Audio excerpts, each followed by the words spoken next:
Good morning sir.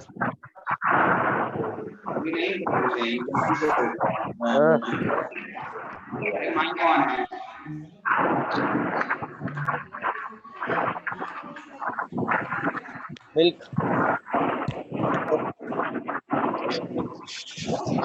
Sir. Good morning, sir. This class is ready to help. Good morning, sir.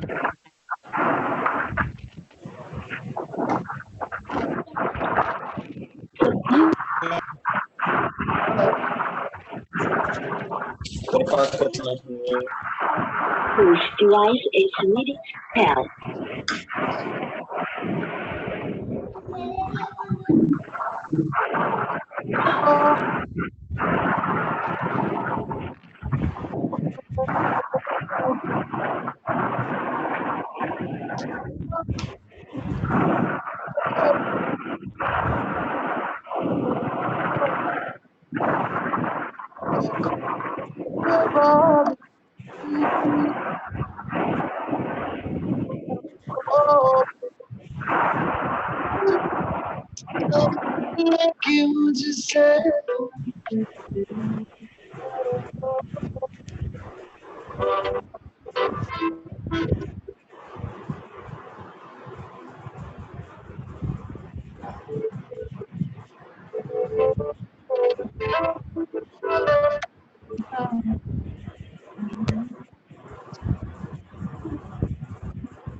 Good morning, everyone.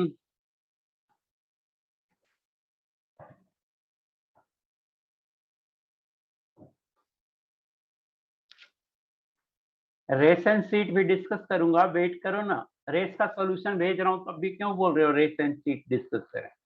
Solution भेज रहा हूं, आपके पास कोई doubt आता है आप मुझे व्हाट्सएप भी करते हो, फिर क्यों बोल रहे हो डिस्कस रेस एंड सीट? एक्स करूंगा तो बोलोगे वाई करो, वाई करूंगा तो बोलोगे जेड करो। सो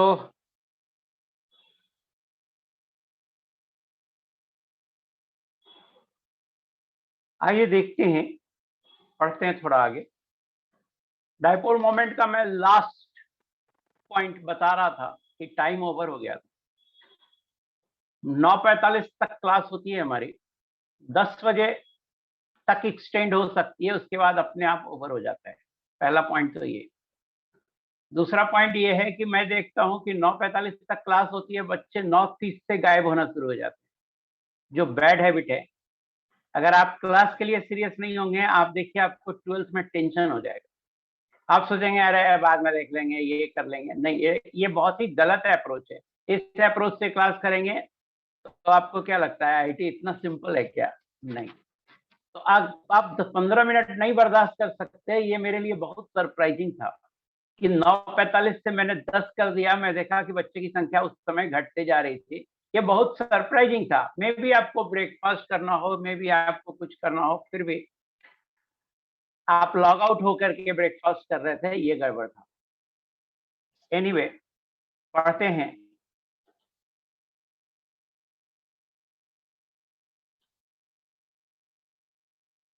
थोड़ा डिसिप्लिन रहिए, मैं ये कहना चाहता हूं। मैंने आपको अनम्यूट कर दिया है। पांचवा एप्लीकेशन मैंने डाइपोल मोमेंट का बताया कि predicting relative position in di substituted benzene. देखिए ये बेंजीन है, ये क्या है, बेंजीन है। यहाँ पे कोई एलिमेंट रख दो, मान लो क्लोरीन रख दिया, तो ये क्लोरोबेंजीन हो गया। ये क्या हो गया, क्लोरोबेंजीन। ये मोनो सब्स्टिट्यूटेड है क्योंकि एक ही जगह पे रखा। अब हम दूसरी जगह पे भी रखना चाहते हैं तो यहां रख सकते हैं, या दूसरा फिगर है कि यहां रख सकते हैं, या तीसरा फिगर है कि यहां रख सकते हैं। अलग अलग रखिएगा, अलग अलग कंपाउंड बनेगा। तो जब यहां पे रखेंगे, इसको पोजीशन 1 मान लो, इसको 2 मान लो, इसको 3 मान लो, 1 2 3, 1 2 3, ये 1 है, ये 2 आइडेंटिकल पोजीशन है 1 के, ये 1 है, ये 2 है, ये 1 है, ये 2 है। तो जब, और इसको 0 मान लो, 0 के रिस्पेक्ट में 1 पोजीशन पे रखिएगा तो उसको बोलते हैं, देखिए 2 बार क्लोरीन रख गया तो इसको बोलेंगे डाई सब्स्टिट्यूटेड बेंजीन या डाई क्लोरोबेंजीन। क्या बोलेंगे, डाई क्लोरोबेंजीन। बेंजीन में एक बार क्लोरीन लगा, क्लोरोबेंजीन, 2 बार लगा, डाई क्लोरोबेंजीन। अब 2 बार अलग अलग तरीके से लगा सकते हैं। अगर 0 और 1 पोजीशन पे रहेगा तो हम बोलेंगे ऑर्थो, ऑर्थो आइसोमर है, ऑर्थो, ओ से डिनोट करते हैं ऑर्थो।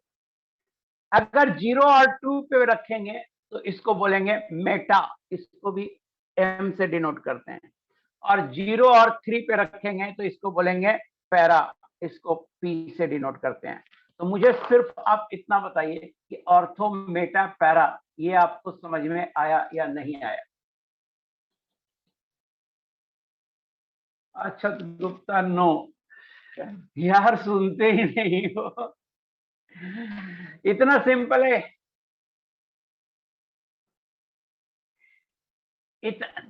इतना सिंपल है और आप नो लिख दिए, और मैं एकदम सही में दोबारा नहीं बताऊंगा। इतना सिंपल है और आप नो लिख दिए, इसका मतलब है कि आप सुन ही नहीं रहे थे। ये बहुत ही गलत बात।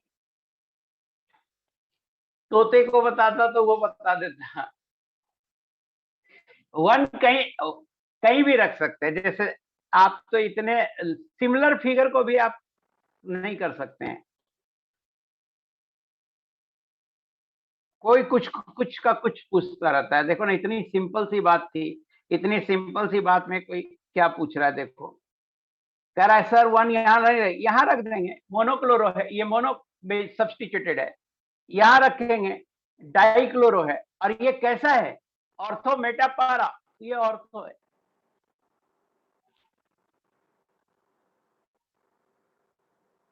सिंपल बात भी बताता हूं तो एक बार में नहीं समझते।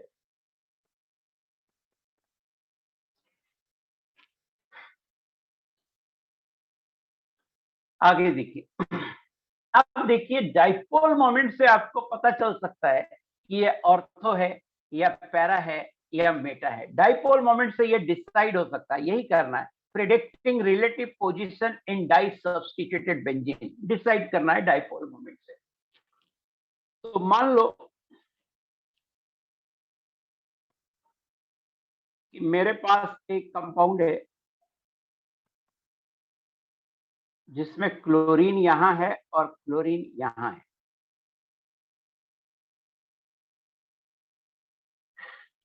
आपको लिखने की जरूरत ही नहीं है, नंबरिंग कहीं से भी कर सकते हैं, ऑफ कोर्स कहीं से भी कर सकते हैं। आइडेंटिकल फिगर में क्या पूछते हैं, इतना क्यों लिख रहे हैं आप लोग? आइडेंटिकल फिगर में क्यों पूछते हैं? ये एक स्क्वायर है मान लो। आज पेन को क्या हो गया, कहीं चार्ज नहीं है क्या? 100% चार्ज है। मान लेते हैं एक पेन को हो क्या गया, चल नहीं रहा है। अरे अच्छा, मैग्नेट के कारण नहीं चल रहा।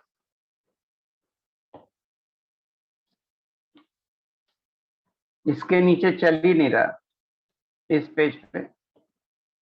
अब चला, लेट हो रहा है, लैग हो रहा है, थोड़ा देर वेट कर लो। फिर से खोलता हूं मैं पहले।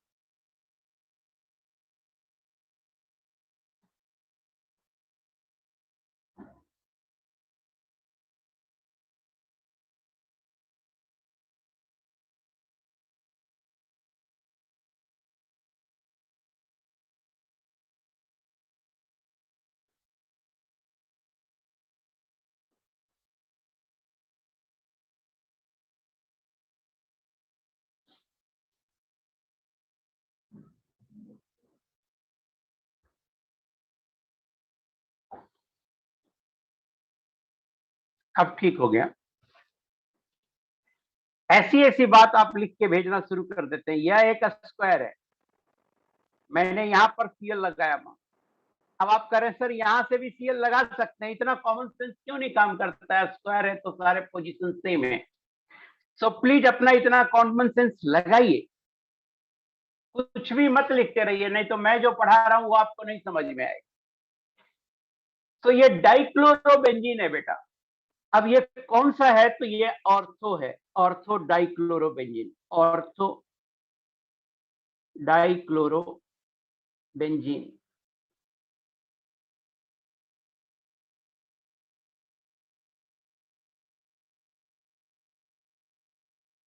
ये कौन सा है? तो ये मेटा डाइक्लोरोबेंजीन है।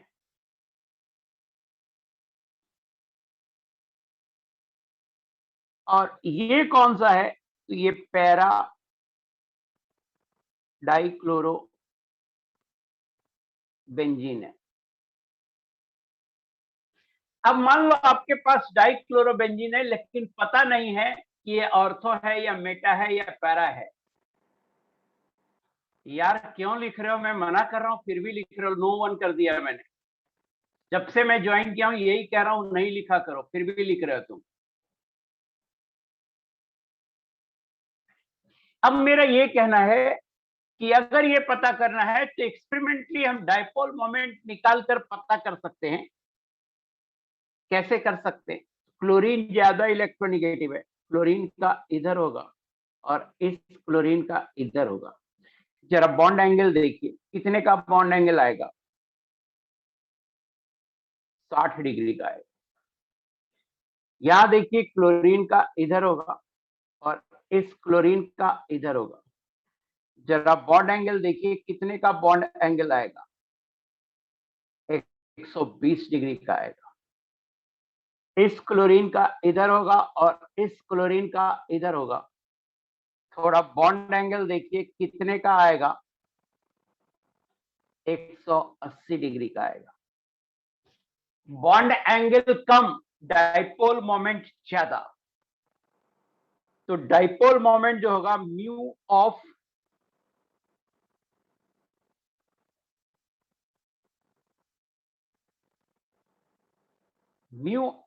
बॉन्ड एंगल कम होगा तो रिजल्टेंट वेक्टर ज्यादा होगा। तो mu of ortho is greater then Meta is greater then para. और मैं सही बोल रहा हूं, पैरा में म्यू क्या हो जाएगा? 0 हो जाएगा। पैरा में डाइपोल मोमेंट म्यू क्या हो जाएगा? 0 हो जाएगा। मुझे तो सिर्फ आप ये बताइए कि ऑर्थो का सबसे ज्यादा होगा इस केस में और पैरा का सबसे कम होगा। ये समझ में आया या नहीं आया? यस नो केवल लिखना है आपको। Very good. 10-15 बच्चे लिख देते हैं आया, बस काफी है।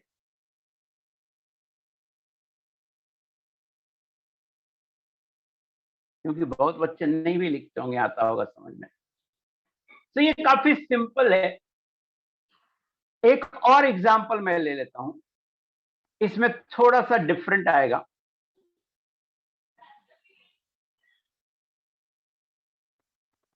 सेकंड एग्जांपल में ले,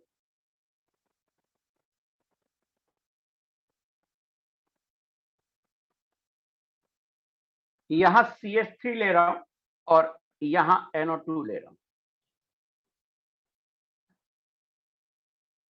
यहां CH3 ले रहा हूं, यहां NO2 ले रहा हूं।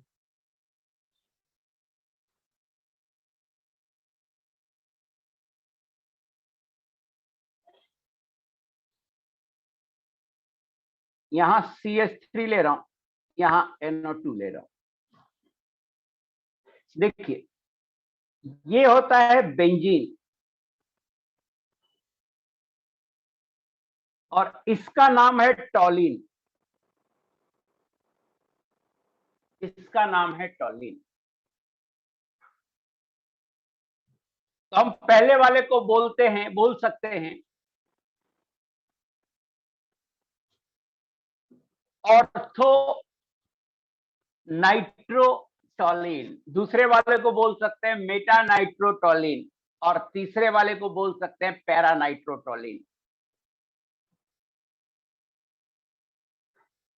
अब देखिए, ये ऑर्थो पोजीशन पे है, ये मेटा पोजीशन पे है, ये पैरा पोजीशन पे है। अब इनका डाइपोल मोमेंट देखते हैं। तो मुझे बताइए बेंजीन का कार्बन कौन सा हाइब्रिडाइजेशन होता है? sp2 हाइब्रिडाइजेशन होता है। तो ये कार्बन sp2 हाइब्रिडाइजेशन है और CH3 का कार्बन sp3 हाइब्रिडाइजेशन है। आपको पता है sp2 हाइब्रिडाइज कार्बन एटम ज्यादा इलेक्ट्रोनेगेटिव होता है, तो इसका डायरेक्शन नीचे आएगा। और नाइट्रोजन ज्यादा इलेक्ट्रोनेगेटिव होता है sp2 कार्बन से, तो इसका इधर आएगा। अब देखिए इसमें बॉन्ड एंगल कितना आएगा, एक नीचे आ रहा है और एक इधर आ रहा है। बॉन्ड एंगल बोल रहा हूं, एंगल डाइपोल मोमेंट का एंगल कितना आएगा? तो ये आएगा 120 डिग्री।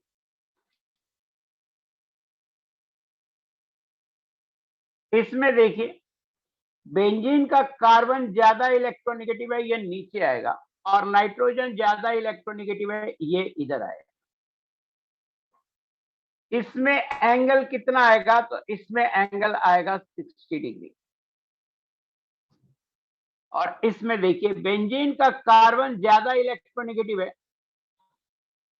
और नाइट्रोजन ज्यादा इलेक्ट्रोनेगेटिव है।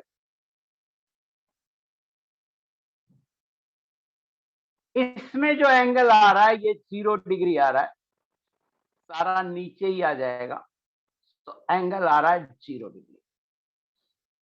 तो इस केस में म्यू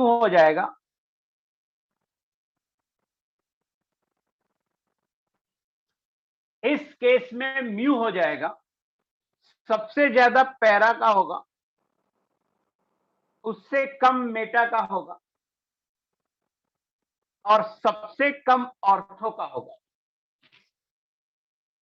और मेरे पास डेटा है, डेटा से आपको पता लग जाएगा कि अपन क्या बोल रहे हैं। इसका म्यू होता है 3.760, इसका म्यू होता है 4.16 डिवाइड, इसका म्यू होता है 4.35 डिवाइड। डेटा नहीं रटना है, डेटा चूंकि है मेरे पास इसलिए मैंने लिख दिया है। तो मुझे बताइए ये दोनों आपको समझ में आया या नहीं आया?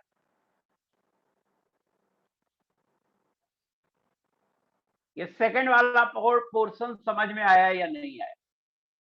खुशी कुमारी आप 2 बार नो लिखे हैं, पहले भी नो लिखे थे और अभी भी नो लिखे हैं।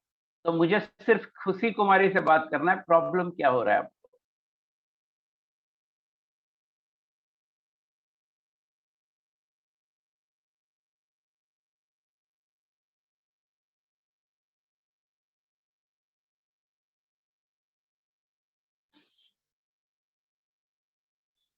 इलेक्ट्रोनेगेटिविटी रिपीट नहीं, आप तो पहले इसमें बताओ, इसमें क्या प्रॉब्लम हुआ था? इसमें तो इलेक्ट्रोनेगेटिविटी का कोई लफड़ा ही नहीं। इसमें क्या हुआ था प्रॉब्लम? ऊपर वाले में बताओ खुशी। ऊपर वाला भी आपने लिखा था नहीं, मैंने नेग्लेक्ट कर दिया था। दोबारा आप लिखे नहीं तो मैं आपसे बात कर रहा हूं। ऊपर वाले में क्या प्रॉब्लम हुआ था, या समझ में आ गया ऊपर वाला? अच्छा ठीक है। इलेक्ट्रोनेगेटिविटी मैंने पढ़ाया होगा आपको कि कार्बन अगर sp2 हाइब्रिडाइज है और कार्बन अगर sp3 हाइब्रिडाइज है और कार्बन अगर sp हाइब्रिडाइज है, तो इलेक्ट्रोनेगेटिविटी जो होता है वो sp हाइब्रिडाइज सबसे ज्यादा होता है। एक बच्चा क्लास में पूछा भी था कि नाइट्रोजन से ज्यादा होगा, तो मैंने कहा था डेटा देखना होगा। यस, sp हाइब्रिडाइज नाइट्रोजन से भी ज्यादा होता है, 3.25 होता है। इसकी इलेक्ट्रोनेगेटिविटी होती है 2.85 और इसकी इलेक्ट्रोनेगेटिविटी होती है 2.51। तो इलेक्ट्रोनेगेटिविटी sp2 का sp3 से ज्यादा होता है। अब देखिए बेंजीन, बेंजीन का ये स्ट्रक्चर है,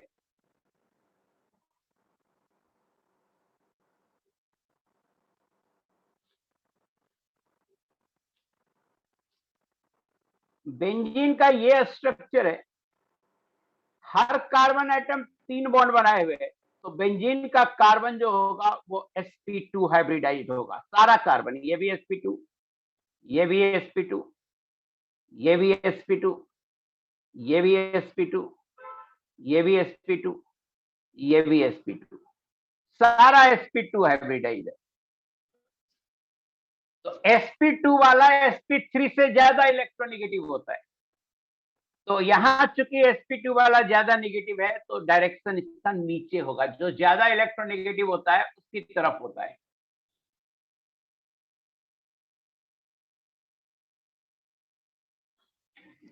सत्यम यादव को एक बहुत बड़ा कंफ्यूजन हो गया है, और यही कंफ्यूजन एक बच्चा मुझे कल मैसेज भी किया था।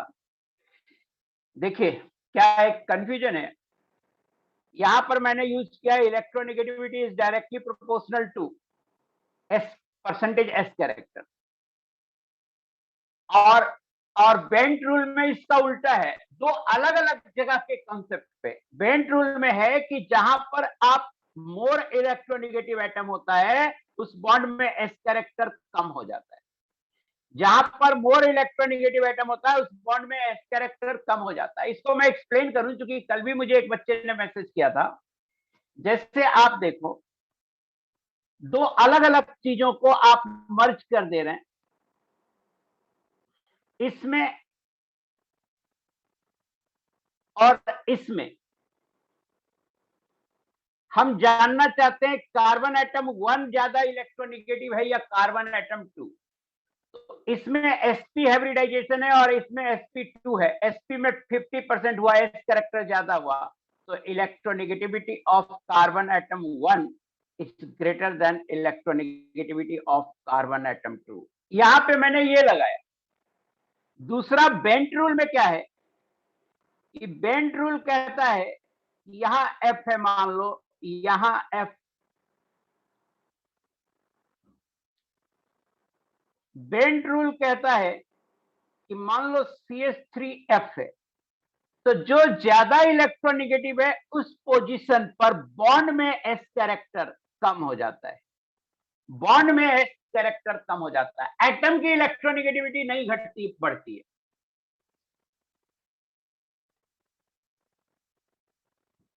एटम की इलेक्ट्रोनेगेटिविटी नहीं बढ़ती घटती है, जो ज्यादा इलेक्ट्रोनेगेटिव है उस एटम पर बॉन्ड में एस कैरेक्टर कम हो जाता है। दो अलग अलग चीजों को मर्ज कर देते हैं आप, प्रोपोर्शनल टू ये सब याद रख करके। तो आई होप कि आपका कि दो अलग अलग चीजें हैं, इस पे मर्ज कर दिए थे। कल एक बच्चा ने भी मुझे डाउट किया था, तो उसे भी बोला था कि तुमको भयंकर कंफ्यूजन हो गया है। तो आई होप कि आपको ये दोनों पॉइंट अब समझ में आ गया होगा। एंगल देखिएगा, एंगल छोटा होगा, म्यू ज्यादा होगा।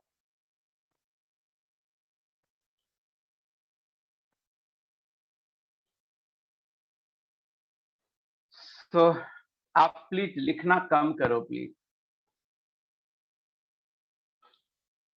बस खत्म हो गया डाइपोल मोमेंट।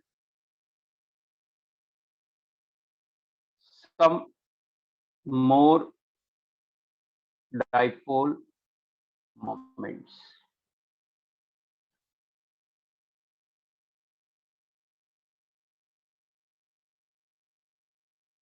देखिए इधर CN है, इधर CN है, इसको आप ऐसे बनाओगे, ये कंपाउंड है CN है, इसको ऐसे बनाओगे तो और क्लियर होगा।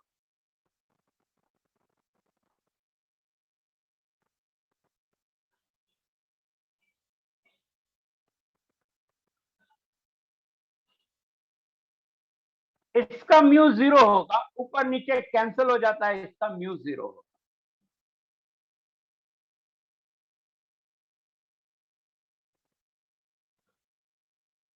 ऊपर NO2 है, नीचे NO2 है, इसमें भी ऊपर नीचे कैंसिल हो जाता है, म्यू 0 हो जाएगा।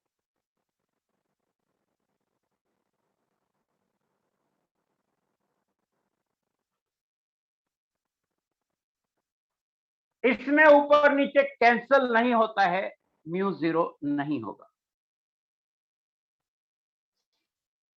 ऐसा एलिमेंट से जब जुड़ा रहेगा, जब दो बॉन्ड, दो लोन पेयर होंगे, तो डाइपोल मोमेंट जीरो नहीं होगा। ऑक्सीजन पे 2 लोन पेयर हैं, नहीं होगा डाइपोल मोमेंट जीरो, क्योंकि वहां पर टेट्राहेड्रल ज्योमेट्री बन रही है, नेट रिजल्टेंट जीरो नहीं आता है। तो इस केस में म्यू का वैल्यू होता है, मुझे याद है 1.64 डी होता है। लेकिन इसके पहले दोनों में क्या है, नाइट्रोजन पे भी लोन पेयर है, लोन पेयर के कारण भी डाइपोल मोमेंट होगा, बट नेट रिजल्टेंट जीरो हो जाता है। यहाँ ऑक्सीजन पे भी लोन पेयर है, बट नाइट्रोजन के साथ ऑक्सीजन एक प्लेन में है और उनका रिजल्टेंट ऊपर नीचे कैंसिल हो जाता है और नेट रिजल्टेंट जीरो हो जाता है। तो इसे आप याद रखें, ऑर्गेनिक में जब टीचर आपको पढ़ाएगा तो और ज्यादा अच्छे से पढ़ाएगा इस चीज। मैं अभी शुरुआत किया हूं जस्ट, सो दैट कि ऑर्गेनिक में जब आप पढ़ें तो आपको समझ में ज्यादा है। इसमें मैं कोई कमेंट अभी नहीं करना चाहता हूं, इसलिए नहीं करना चाहता हूं कि मैं ज्यादा डिटेल में ऑर्गेनिक कंपाउंड नहीं ले रहा हूं, थोड़े थोड़े ले रहा हूं, और बस इतना आइडिया तो कम से कम होगा ना कि ये वाला कंपाउंड जो है इसमें डाइपोल मोमेंट जीरो होता है, ये वाला कंपाउंड है इसमें डाइपोल मोमेंट जीरो नहीं होता है। जैसे ऊपर एक कंपाउंड लिया था, ये सारे कंपाउंड का नाम नहीं लिख रहा हूं, नेमिंग अलग से पढ़ाया जाए तो ठीक है। आप जानते हैं सारे बेंजीन के डेरिवेटिव हैं, यहां पर ये लगा हुआ है, यहां पे ये लगा, नेमिंग अलग से पढ़ाया जाएगा। यहां भी क्लोरीन में 3 लोन पेयर है, फिर भी म्यू जीरो हो जाता है, तो म्यू जीरो हो गया। यहां देखिए नाइट्रोजन पे 1 लोन पेयर है, फिर भी म्यू जीरो हो जाता है। 2 लोन पेयर यहां ऑक्सीजन पे है, फिर भी म्यू जीरो हो जाता है, क्योंकि ऑक्सीजन डायरेक्टली कार्बन के रिंग से नहीं बॉन्डेड है, नाइट्रोजन से जुड़ा हुआ है यहां पे। लेकिन ऐसा एटम जो डायरेक्टली कार्बन से जुड़ा होगा और अगर उस पे 2 लोन पेयर होगा तो म्यू जीरो नहीं होगा, वो टेट्राहेड्रल ज्योमेट्री में जाता है और उनका समेशन जीरो नहीं आ पाता है। तो याद रखिएगा, जैसे OH की जगह SH कर दें तब भी म्यू जीरो नहीं होगा। वैल्यू तो इसका मुझे नहीं याद है, SH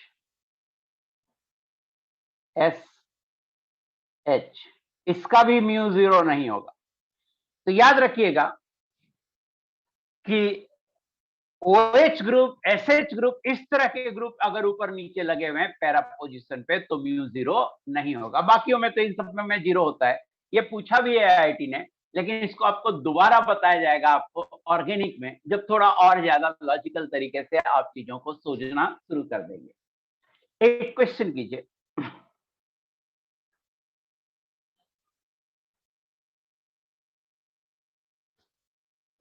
which of the following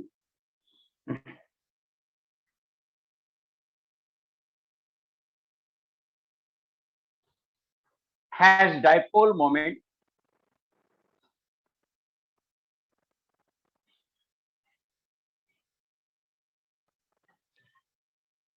equal to C6H5Cl?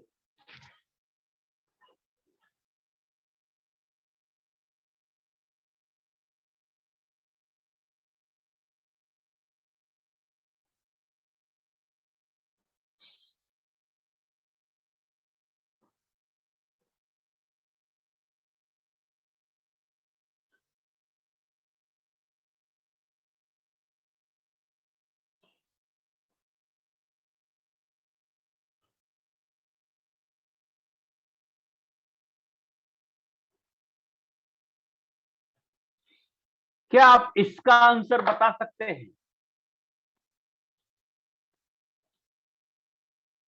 थोड़ा दिमाग लगाइए और देखिए तो इसका आंसर बता सकते हैं।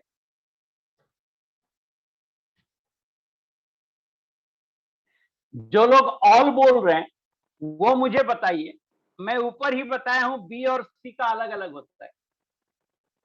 जो लोग ऑल बोल रहे हैं उनको मैं ऊपर ही बताया हूं कि बी और सी का अलग अलग होता है, तो ऑल तो उनका वैसे ही गलत हो गया, इतना भी कॉमन सेंस नहीं लगाते हैं।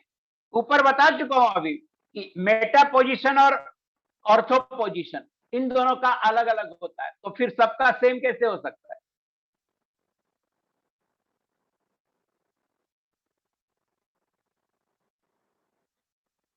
कुछ बच्चे सही बता रहे हैं, A and B, very good, बहुत ब्यूटीफुल सवाल है ये।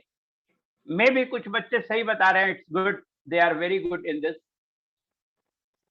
देखिए पहले कि ये कंपाउंड क्या है, ये जो कंपाउंड है ये कंपाउंड क्या है। तो ये कंपाउंड है बेटा,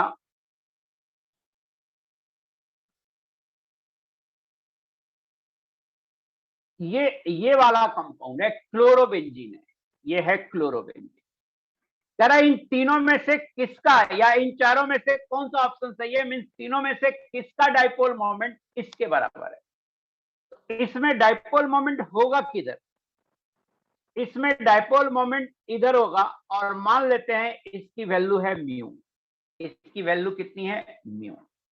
अब देखो ऑप्शन ए में, ऑप्शन ए में इसका इधर होगा और इसका इधर होगा, तो रेड वाला तो एक दूसरे को कैंसिल कर देगा, रेड वाला एक दूसरे को कैंसिल कर देगा।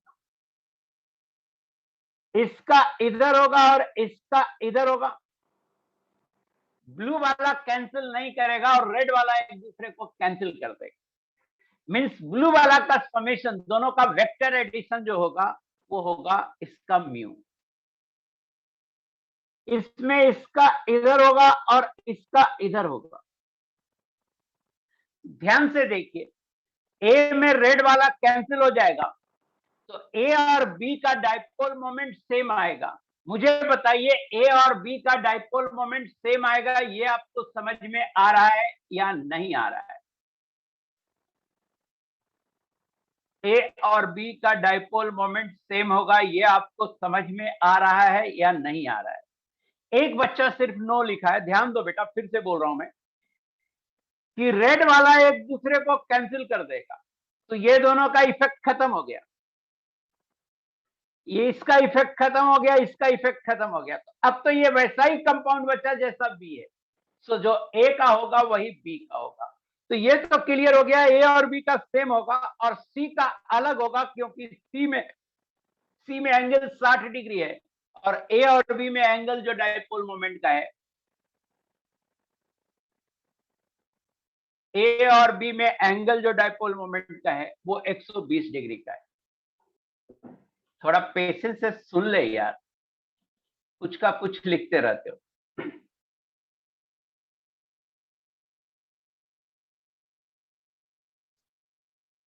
अब देखिए जरा सा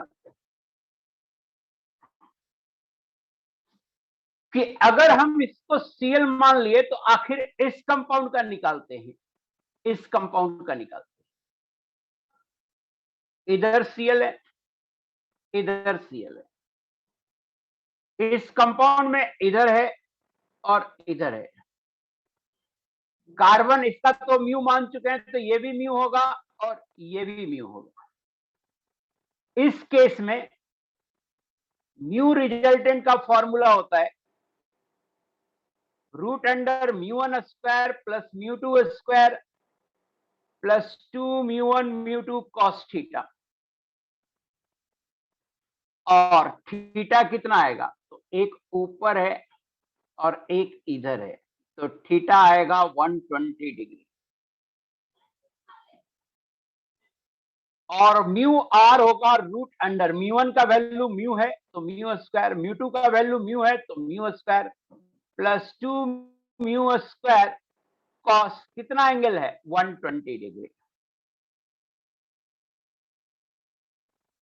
root under 2 mu square plus 2 mu square और कॉस 120 कितना होगा, कॉस 120 होगा माइनस साइन 30 डिग्री, और साइन 30 होता है हाफ, तो कॉस 120 होगा माइनस हाफ।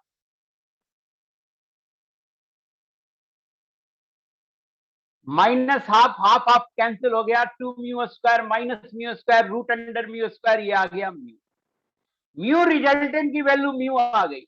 आप देखो यहां पे, यहां पर म्यू है और यहां भी म्यू रिजल्टेंट की वैल्यू म्यू है। सो मैग्नीट्यूड की बात ही मैं कर रहा हूं, डायरेक्शन की बात मैं नहीं कर रहा हूं। सो जो मैग्नीट्यूड म्यू आ गया मींस इस कंपाउंड का किसके बराबर होगा, बी के बराबर होगा। और जब बी के बराबर होगा तो क्लियर है जो बी का होगा वही ए का होगा, सो ए के बराबर होगा। मैग्नीट्यूड की ही बात कर रहा हूं मैं, डायरेक्शन की बात नहीं कर रहा हूं। और सी का तो पता है 60 डिग्री के एंगल पे है, तो उसका क्या होगा, ज्यादा होगा इन दोनों से। तो आंसर होगा ए एंड बी। बताना समझ आया नहीं आया?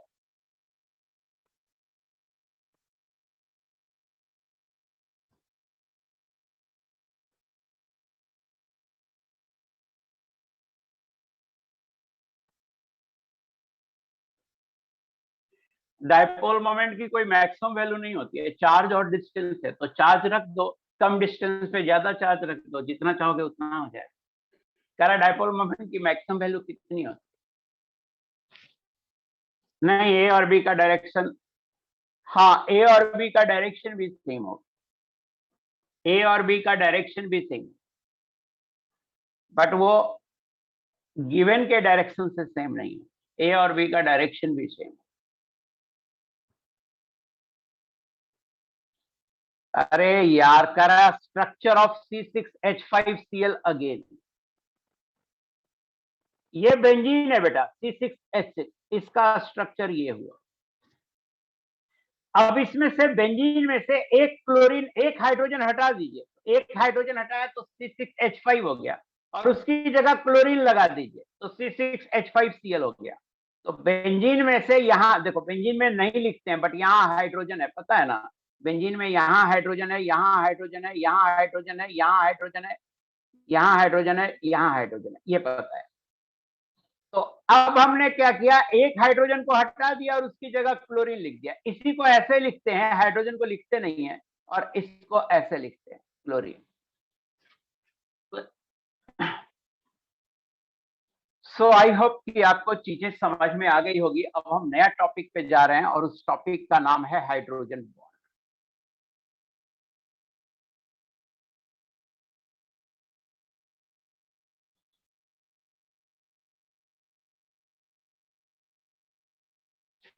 लगता है इस बच्चों को चैटिंग की बहुत आदत है, स्कूल से आपने बहुत चैटिंग की। मेरे इतना मना करने के बाद भी आप कुछ का कुछ लिखते रहते हो, और कोई भी फालतू सवालों का जवाब मैं दे देता।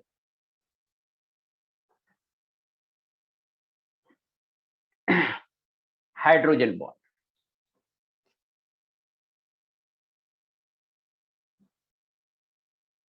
it is an electrostatic force of attraction.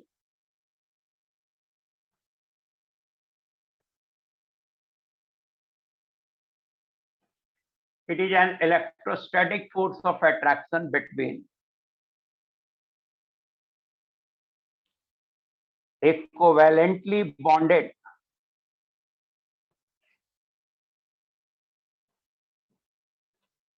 hydrogen atom and lone pair of highly electronegative atom like fluorine, nitrogen, oxygen of another molecule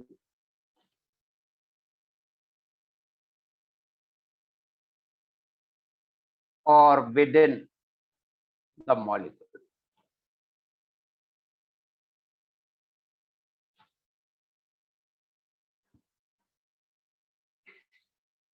definition मैंने लिखा है हाइड्रोजन बॉन्ड का, it is an electrostatic force of attraction. पहली point तो लिख दिया कि यह इलेक्ट्रोस्टैटिक फोर्स ऑफ अट्रैक्शन है, जैसे जो अट्रैक्शन आयनिक बॉन्ड में था, चार्ज के बीच अट्रैक्शन को बोलते हैं इलेक्ट्रोस्टैटिक फोर्स ऑफ अट्रैक्शन।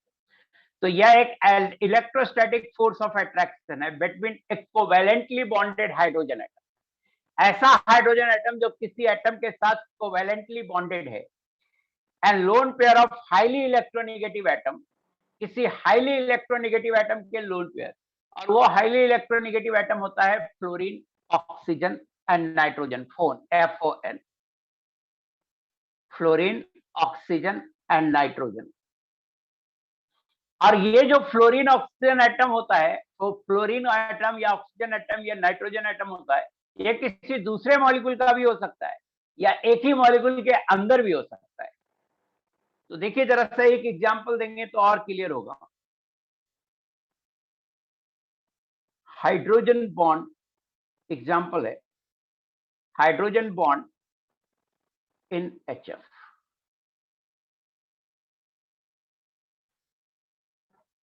देखिए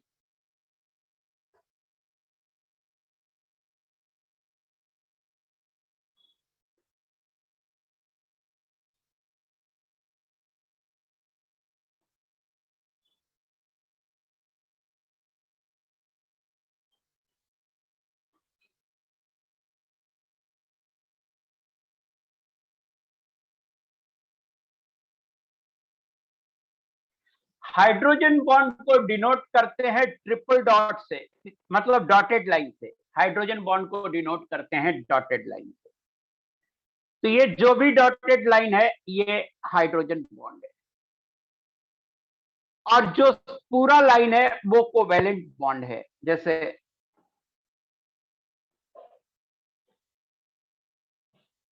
ये कोवेलेंट बॉन्ड है, ये हाइड्रोजन बॉन्ड है। जो बॉन्ड एंगल होता है HF का मॉलिक्यूल इसी तरह से होता है। F जो होगा वो पीक पे होगा और डिप्रेशन पे भी होगा, ऊपर भी होगा F और नीचे भी होगा F। ये जो बॉन्ड एंगल होता है वो वेरी करता है, 120 to 140 डिग्री का बॉन्ड एंगल होता है। हाइड्रोजन बॉन्ड एक इलेक्ट्रोस्टैटिक फोर्स ऑफ अट्रैक्शन है। पहला तो दिमाग में सेट कीजिए कि हाइड्रोजन बॉन्ड एक इलेक्ट्रोस्टैटिक फोर्स ऑफ अट्रैक्शन है। किसके बीच?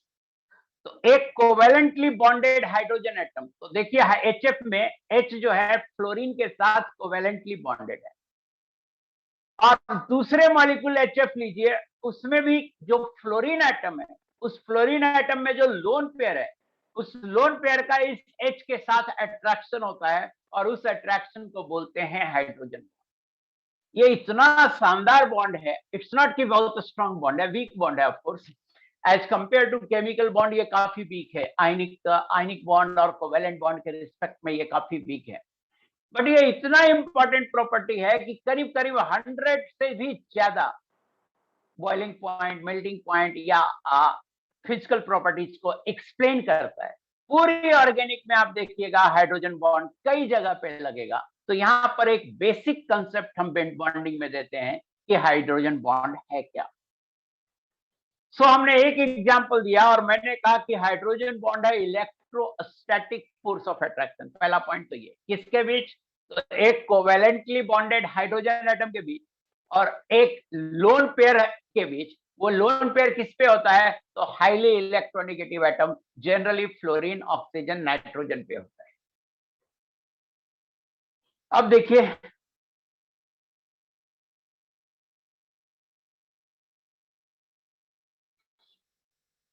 Hydrogen bond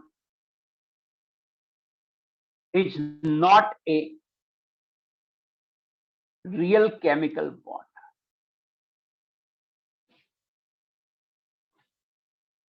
It is just a force of attraction.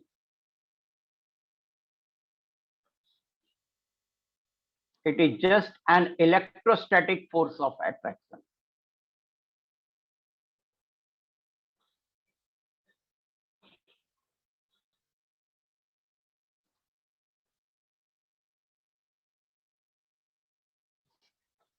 कहिएगा सर क्या मतलब है हाइड्रोजन बॉन्ड एक रियल केमिकल बॉन्ड नहीं? तो रियल केमिकल बॉन्ड है कौन कौन? तो आयनिक बॉन्ड, कोवेलेंट बॉन्ड या कोऑर्डिनेट बॉन्ड, ये सब रियल केमिकल बॉन्ड है। इसकी बॉन्ड एनर्जी जो होती है वो 300 से 400, 500, 600, 700 किलो जूल तक होती है। बट हाइड्रोजन बॉन्ड में ऐसा नहीं। हाइड्रोजन बॉन्ड में जो बॉन्ड एनर्जी होती है वो 8 किलो जूल से 42 किलो जूल तक होती है। 8 किलो जूल से 42 किलो जूल तक होती है। एक एक्सेप्शन है जिसमें लगभग 200 के आसपास, कोई कोई बुक 220 लिखता है, कोई कोई 160 लिखता है। तो एक एक्सेप्शन है जिसमें 220 किलो जूल पर मोल के आसपास होती है। अदरवाइज जितने भी हाइड्रोजन बॉन्ड होते हैं उसकी जो बॉन्ड एनर्जी होती है वो 8 से 42 किलो जूल पर मोल के बीच होती है। केमिकल बॉन्ड की जनरली 300-400 किलो जूल में होती है बॉन्ड एनर्जी, और हाइड्रोजन बॉन्ड की जनरली 8 से 42 किलो जूल के बीच में होती है एनर्जी। चूंकि हाइड्रोजन बॉन्ड केमिकल बॉन्ड से काफी वीकर है, तो इसे एक अलग सेक्शन में रखा गया है, कहा गया ये जस्ट एक अट्रैक्शन फोर्स है यार, it's not a chemical bond.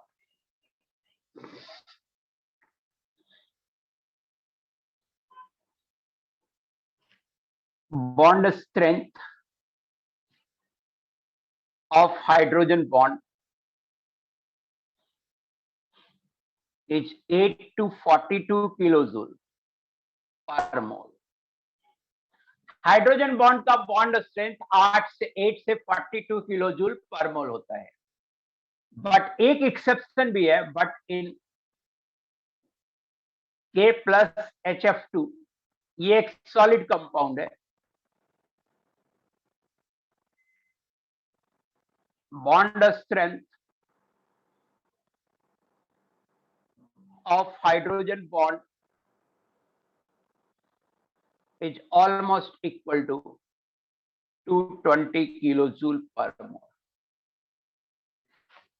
यहाँ पर डेटा जो है ना, कुछ बुक्स में अलग भी लिखा है, 165 से 220 के बीच में आपको डेटा मिलता है।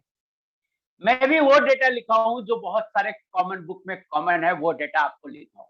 लेकिन किसी बुक में 165 किलो जूल भी मिलता है और कहीं कहीं 220 किलो जूल भी मिलता है।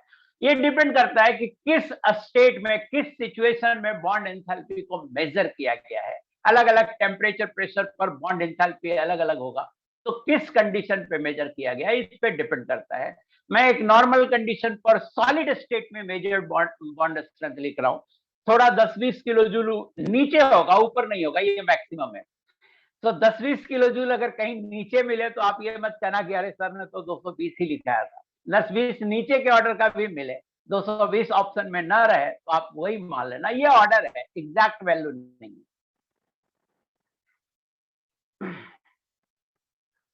मीन्स ये सवाल आता है ज्यादा कि स्ट्रॉन्गेस्ट नोन हाइड्रोजन बॉन्ड कौन सा है, किस कंपाउंड में। तो अपन बोल सकते हैं कि strongest known hydrogen bond exists in HF2 minus ion. इस आयन में strongest known hydrogen bond exist करता है HF2 माइनस आयन। ऊपर के कंपाउंड का एनायन में होता क्या है, K प्लस है और HF2 माइनस का स्ट्रक्चर बना रहा हूं मैं, F hydrogen bond H F -1, F minus आप यहां लगा दो, माइनस यहां लगा दो। ये स्ट्रक्चर है KHF2 माइनस का, K प्लस HF2 माइनस, ये आयनिक है यहां तक, और उससे ब्रेक करेंगे तो HF2 माइनस बनेगा, और HF2 माइनस का स्ट्रक्चर यहां ब्रैकेट में, बड़ी ब्रैकेट में बना हुआ है, जिसमें ये हाइड्रोजन बॉन्ड। तो याद रखिएगा कि एक एक्सेप्शन ऐसा है हाइड्रोजन बॉन्ड का जिसमें जो बॉन्ड एनर्जी है वो कोवेलेंट बॉन्ड के ऑर्डर का है, एकमात्र ऐसा एक्सेप्शन है ये। बाकी सभी कंपाउंड में हाइड्रोजन बॉन्ड का जो बॉन्ड स्ट्रेंथ होता है वो 8 किलो जूल से 42 किलो जूल के बीच मिलता है। अब सवाल उठता है कंडीशन क्या है, कंडीशन फॉर हाइड्रोजन बॉन्ड। देखिए कंडीशन फॉर हाइड्रोजन,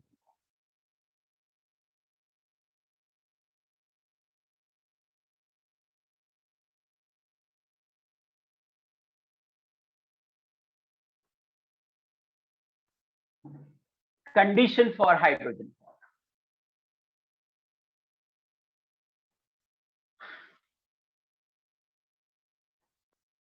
पहला है कि hydrogen atom must be covalently bonded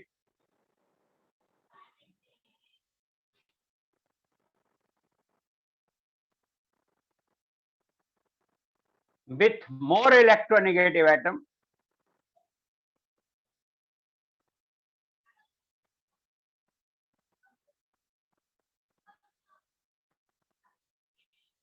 like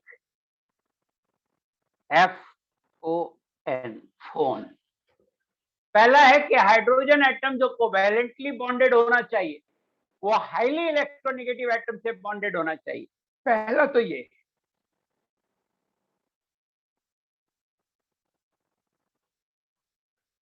second है size of more electronegative atom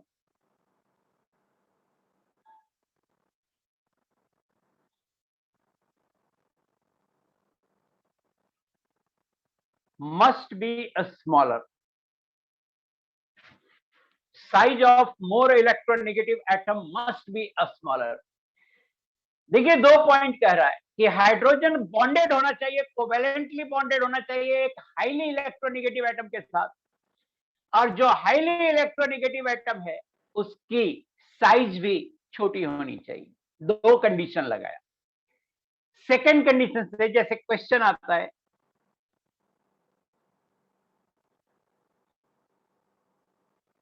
कि electronegativity of chlorine is almost equal to, even greater than equal to होता है।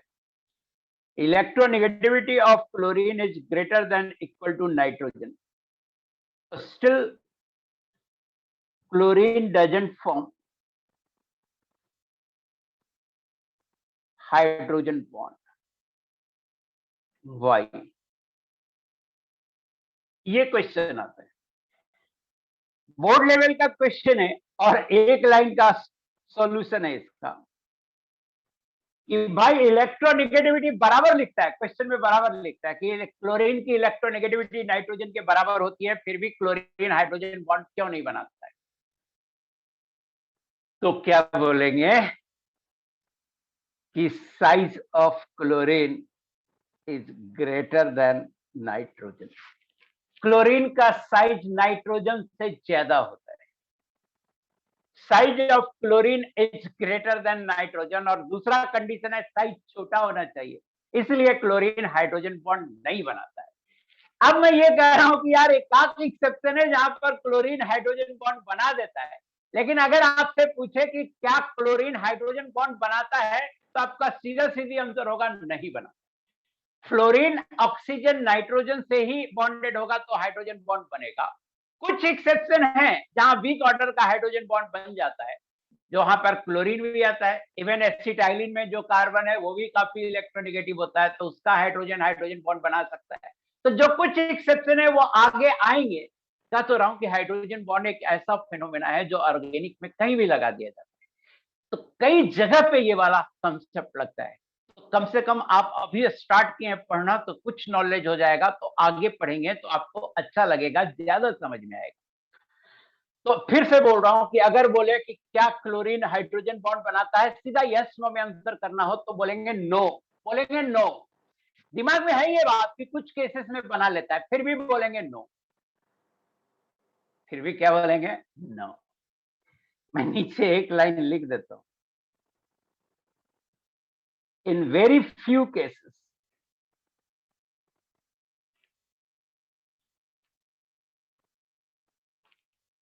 chlorine forms hydrogen bond।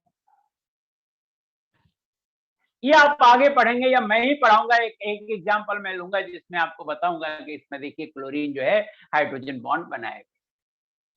But most जैसे जैसे देखो ना, HF में hydrogen bond है, H बॉन्ड है, HCl में नहीं, H बॉन्ड नहीं है, नो H बॉन्ड।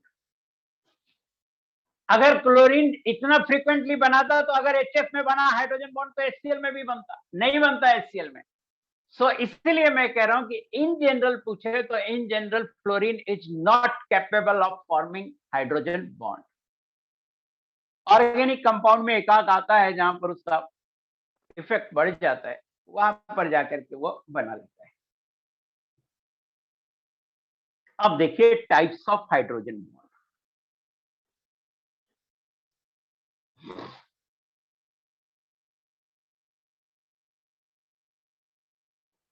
चीजें सिंपल है, धीरे धीरे पढ़ा रहा हूं, आई होप कि आपको समझ में आ रहा होगा। अननेसेसरली मैं चैटिंग अभी ऑन नहीं करूंगा। Types of hydrogen bond.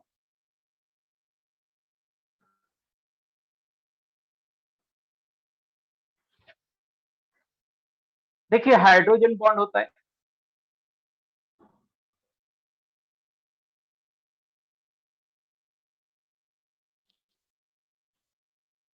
ये दो तरह का होता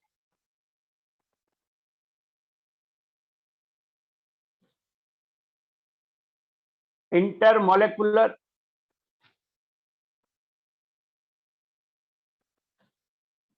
इंट्रामोलेकुलर।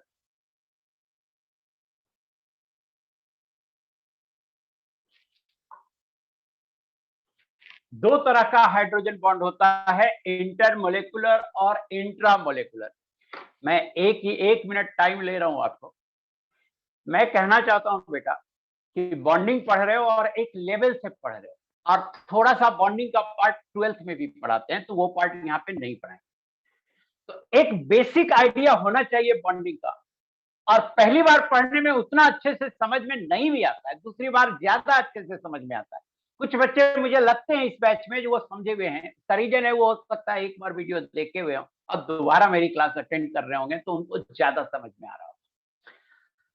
जो लोग जिनको थोड़ा कम भी समझ में आता है, उनको सबसे ज्यादा इंपॉर्टेंट है कि वो क्लास को अटेंड करें, सुने, पेशेंस के साथ सुने, धीरे धीरे समझ में आने लगता है। एक एग्जाम्पल से एक्सप्लेन करता हूं कि जब आपकी एज में था तो मैं पिज्जा नाम भी नहीं सुना था। जब पहली बार पिज्जा खाया तो लगा यार क्या खाने की चीज है, इतने पैसे ले लिया और खाने में मजा भी नहीं आया। बट 4-5 बार खा लिया तो अब लगता है यार डिनर तो पिज्जा करें तो बहुत मजा आ जाए, तो 4-5 बार खाया, मजा आने लगा फिर। तो वही मैं कह रहा हूं, अगर आपको डिफिकल्टी है कुछ, लेकिन अगर आप ध्यान से क्लास को करेंगे, मन लगा के करेंगे, लगातार करेंगे, धीरे धीरे सब्जेक्ट में मजा आने लगेगा क्या टॉपिक है यार, कितना इंटरेस्टिंग है। सो थोड़ा पेशेंस रखिए। आपकी एक क्लास लगभग 1000 रुपए की होती है, 1 घंटे की क्लास, 1 से 1.5 घंटे की क्लास। आप 150 रुपए की मूवी टिकट खरीदते हो और एक बोरिंग मूवी भी देख के आते हो कि जब खरीद लिए टिकट तो देख लेते, और 1000 रुपए की एक क्लास होती है और आप इस पे सीरियस नहीं रहोगे तो ये सही मैटर नहीं है। ऐसा मैं इसलिए बोल रहा हूँ कि मैं देखता हूँ 15 मिनट पहले, क्लास के खत्म होने के 15 मिनट पहले बच्चे लॉग आउट कुछ कर जाते हैं। मैं देखता हूँ हर दिन बच्चों की संख्या वेरी करते रहती है। 5% मैं मानता भी हूँ कोई बीमार होगा, कोई ये होगा, हालांकि छोटा मोटा बीमारी है तब क्लास कम से कम नहीं छोड़ना चाहिए, समझ में आता है। क्लास का बहुत इंपॉर्टेंस है और हम हमेशा आपका हित सोचते हैं, इतना हित सोचते हैं ना कि मुझे 12 बजे रात में भी व्हाट्सएप कर देता है और अगर मैं देख लेता हूँ तो रिप्लाई कर देता हूँ, नहीं दिया देखा तो नहीं रिप्लाई किया, या कोई अर्जेंट काम कर रहा होता हूँ तब भी रिप्लाई नहीं करता। 2 मिनट में टाइम लिया, मैं फिर से पढ़ाता हूं। हम पढ़ा रहे थे टाइप्स ऑफ हाइड्रोजन बॉन्ड। दो तरह का हाइड्रोजन बॉन्ड होता है, इंटरमोलेकुलर एंड इंट्रामोलेकुलर। पहले ये समझते हैं कि इंटरमोलेकुलर और इंट्रामोलेकुलर का क्या मतलब है। तो आप स्कूल में पढ़ते होंगे बेटा, आपके स्कूल में खेल कूद प्रतियोगिता स्पोर्ट्स होता होगा। दो तरह का स्पोर्ट्स होता है स्कूल में, एक होता है इंटर स्कूल स्पोर्ट्स टूर्नामेंट, जिसमें कई सारे स्कूल के स्पोर्ट्समैन को, खिलाड़ियों को, स्टूडेंट्स को बुलाया जाता है और उनके बीच कंपटीशन कराया जाता है।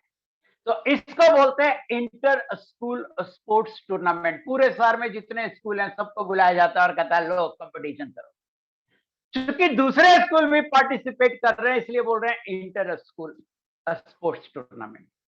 दूसरा होता है आपका एनुअल स्पोर्ट, जिसमें दूसरे स्कूल वालों को नहीं बुलाया जाता है, सिर्फ विद इन स्कूल होता है, एक ही स्कूल के अंदर जितने स्पोर्ट्स पर्सन है उनके बीच होता है, उसको बोलते हैं intra school sports tournament. Intra school, intra मतलब within the molecule, inter मतलब दो मॉलिक्यूल के बीच में। सो इंटरमोलेकुलर का मतलब होगा hydrogen bond between two molecules. Intermolecular का मतलब होगा hydrogen bond between two molecules, और इंट्रामोलेकुलर का मतलब होगा hydrogen bond within a single molecule. एक ही मॉलिक्यूल के बीच में हाइड्रोजन बॉन्ड हो गया, एक ही मॉलिक्यूल के अंदर हाइड्रोजन बॉन्ड हुआ, वो हो गया इंट्रा स्कूल क्रिकेट टूर्नामेंट। और कई अलग अलग स्कूल से आपने बुलाया लोगों को, तो वो हुआ इंटर स्कूल, मतलब दो मॉलिक्यूल दो स्कूल के बीच में हुआ inter school cricket tournament. I hope कि आपको ये दोनों टाइप समझ में आ गया होगा। आगे एग्जाम्पल दूंगा मैं। अब जो इंटरमोलिकुलर हाइड्रोजन बॉन्ड होता है, ये दो तरह का होता है, होमो इंटरन्यूक्लियर।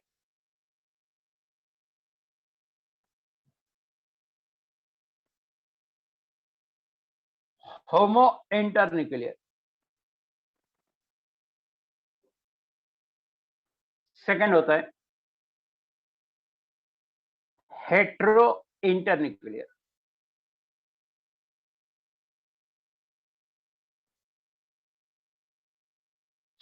न्यूक्लियर लिख दिया, मैं भी ना पगला गया हूं। इंटरमोलिकुलर, सॉरी, होमो इंटरमोलिकुलर,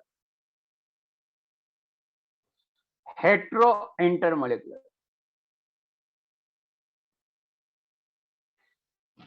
देखो एग्जांपल से और क्लियर होगा। होमो इंटरमोलिकुलर मतलब एक मॉलिक्यूल HF है और दूसरा मॉलिक्यूल भी HF है, दो मॉलिक्यूल के बीच में बट दोनों सेम मॉलिक्यूल है, तो उसको बोलेंगे होमो इंटरमोलिकुलर।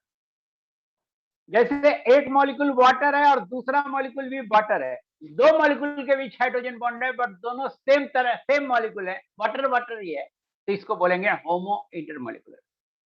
इसका एग्जांपल देखिए,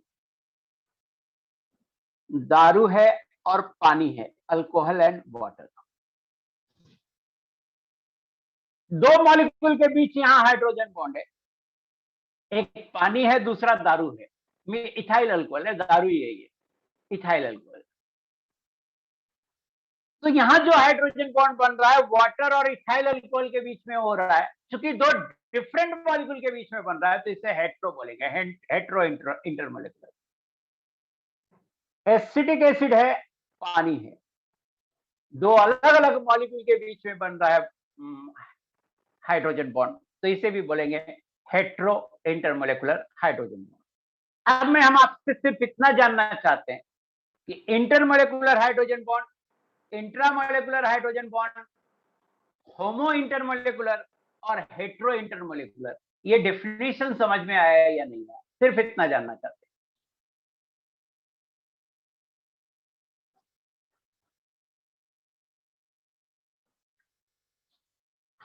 very good, very good, very good बेटा, वेरी गुड।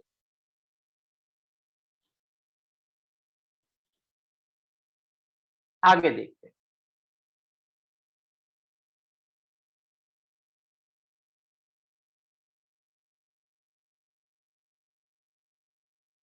एग्जाम्पल्स ऑफ होमो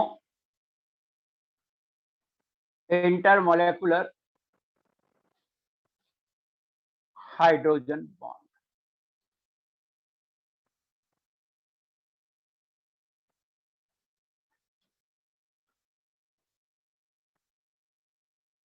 पहला है वाटर। वाटर में कैसे बनता है हाइड्रोजन बॉन्ड? तो HO, ये वाटर का स्ट्रक्चर है।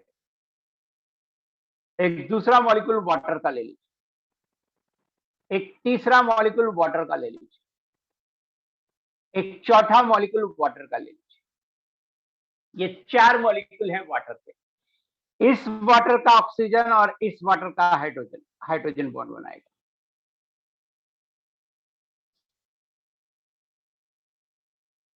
ये हाइड्रोजन बॉन्ड बन गया वाटर, इस तरह से बनता है। सेकंड देखिए, NH3। एक NH3 बनाइए, दूसरा NH3 बनाइए, तीसरा NH3 बनाइए, ऐसे ही बनाते रहिए। नाइट्रोजन हाइड्रोजन के बीच हाइड्रोजन बॉन्ड बन गया, नाइट्रोजन और हाइड्रोजन के बीच हाइड्रोजन बॉन्ड बन गया।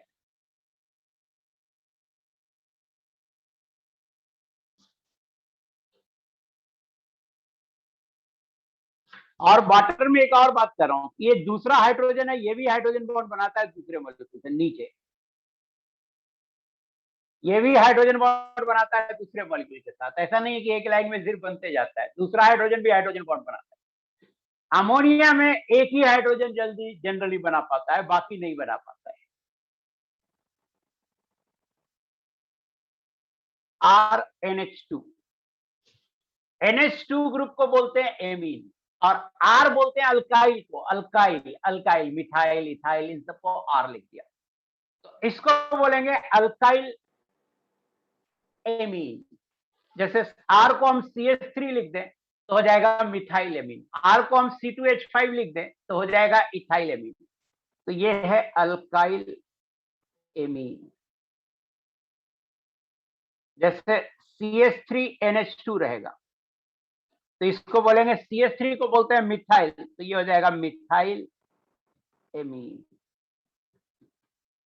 इसका स्ट्रक्चर बनाने की जरूरत नहीं है, जैसे NH3 है, NH3 में से एक H हटा के R लगा दिया, तो ऊपर वाले फिगर में एक H सबसे हटा दीजिए और वहां पे R लगा दीजिए, तो RNH2 बन जाएगा। फिर से सुनिए, NH3 है, उसमें से एक H हटाइए, R लगाइए, तो RNH2 हो जाएगा। तो इसका स्ट्रक्चर बनाने की जरूरत नहीं है, ऊपर वाले स्ट्रक्चर में सभी तीनों NH3 मॉलिक्यूल में एक एक हाइड्रोजन हटा दीजिए नीचे से और वहां पर R R R लगा दीजिए, तो स्ट्रक्चर रेडी हो जाएगा। फोर्थ होगा R2NH, इसको बोलेंगे डाई अल्काइल एमीन।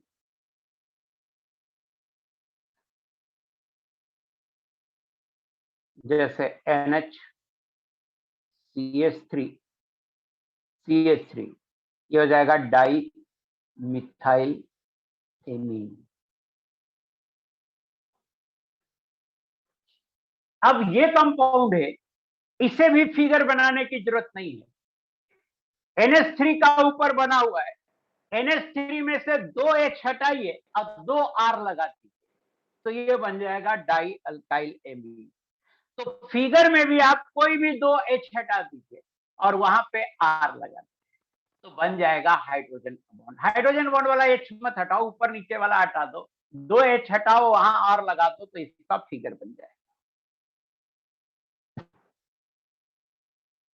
HCO3-। इसमें भी हाइड्रोजन बॉन्ड होता है, और इसमें हाइड्रोजन बॉन्ड कैसा होता है ये देखिए, C double bond O, O-,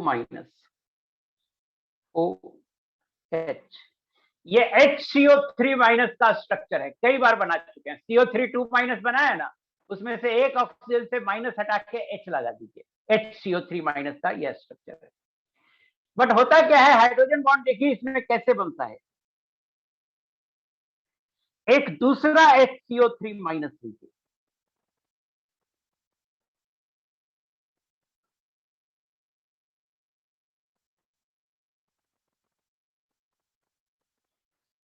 हम दो मॉलिक्यूल HCO3- बनाए हैं, एक ब्लू से बनाए हैं और एक ब्लैक से बनाए हैं। अब ये दोनों आपस में हाइड्रोजन बॉन्ड बना के डाइमर बन जाता है। हाइड्रोजन बॉन्ड यहां पे बना लेगा और हाइड्रोजन बॉन्ड यहां पे बनाएगा,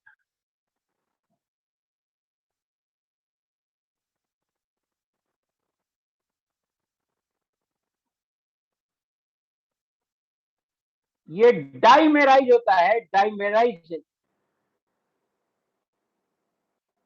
due to hydrogen bond.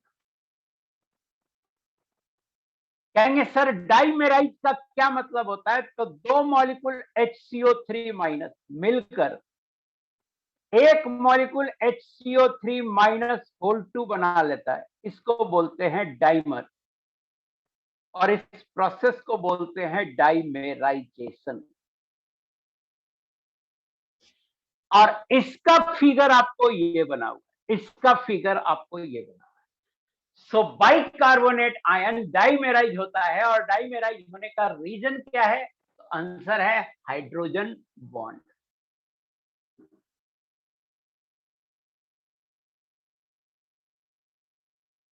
Formic acid, इसको बोलते हैं formic acid.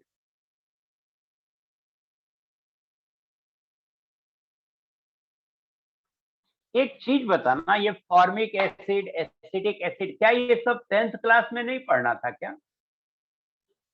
Formic acid, acetic acid, ये सब 10th क्लास में पढ़ना था, नहीं पढ़ना था? यस, पढ़ना था। तो पढ़ना था तो उस समय स्ट्रक्चर वगैरह इस सब का नहीं पढ़े थे। हाँ, वेरी गुड, पढ़ना था, ऑफ कोर्स पढ़ना था। ठीक है, मैं नो वन कर रहा हूं। ओके, स्ट्रक्चर नहीं। तो एसिड का ग्रुप होता है COOH, ऑर्गेनिक एसिड का ग्रुप होता है कार्बोक्सिलिक एसिड बोलते हैं इसको। ऑर्गेनिक कार्बोक्सिलिक एसिड का ग्रुप होता है COOH, और जहां भी COOH होगा उसका स्ट्रक्चर ऐसा होगा, C डबल बॉन्ड O।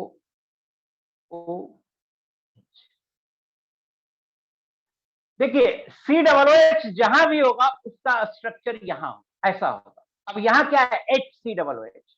जैसे मान लो एक दूसरा कंपाउंड ले लेते, सातवां CH3COOH। ध्यान से देखिएगा, प्लीज ध्यान से देखिएगा। जहां भी COOH होगा ग्रुप, जहां भी एसिड होगा ना, ऑर्गेनिक एसिड, COOH ग्रुप होगा। और COOH का स्ट्रक्चर बना हुआ है। अब HCOOH है तो यहां पर H लगा दीजिए, यहां पर H लगा दीजिए। अगर CH3COOH होता तो यहां पर CH3 लगा दीजिए, तो ऊपर वाला का स्ट्रक्चर बन जाएगा जब H लगा देंगे ब्लैक की जगह, और नीचे वाले का स्ट्रक्चर बन जाएगा जब ब्लैक की जगह CH3 लगा देंगे। सो HCOOH में COOH का स्ट्रक्चर याद रखिए, बाकी सारा जो लगाना है, जैसे मान लो C6H5COOH, आप सिर्फ COOH का स्ट्रक्चर याद रखिए, ये होता है। और इसमें लगाना क्या है, C6H5। तो ये बेंजीन का ग्रुप है, बेंजाइल है, तो बेंजीन वाला ग्रुप लगा दीजिए, ये C6H5COOH। सो स्ट्रक्चर बनाना ऑर्गेनिक कंपाउंड के और भी आसान होते हैं एज कंपेयर टू इनऑर्गेनिक। सो आप टेंशन मत लो, धीरे धीरे समझ में आ जाएगा। अभी मैं चूंकि HCOOH की बात कर रहा हूं, तो हम सिर्फ बात करेंगे यहां पर HCOOH की। और सच पूछो तो लिविस डॉट स्ट्रक्चर में मैं HCOOH एंड CH3COOH दोनों का स्ट्रक्चर बनाने के लिए दिया था, आपको होमवर्क में भी दिया था। सो यहां H लगा दीजिए, H लगा दिया, ये पहला मॉलिक्यूल। एक मॉलिक्यूल और बनाते हैं, C double bond O H। और देखिए यहां भी डाइमर बन जाएगा, ये और ये, और हम लिखेंगे कि HCOOH डाइमेराइजेज, डाइमर हो रहा है, dimerizes due to hydrogen bond, dimerizes due to hydrogen bond. Same है अब CH3COOH का, आप बनाओगे CH3COOH का, ये भी डाइमर बनाएगा, तो ये भी डाइमर बनाएगा, तो आप फिगर बना सकते हो, जैसे ऊपर बनाया वैसे ही बनाना है। देखो, सबसे पहले तो COOH बना लो, COOH ये बना लिया। अब क्या है, CH3, तो यहां CH3 लगा दिया, एक मॉलिक्यूल बन गया। अब दूसरा मॉलिक्यूल बना,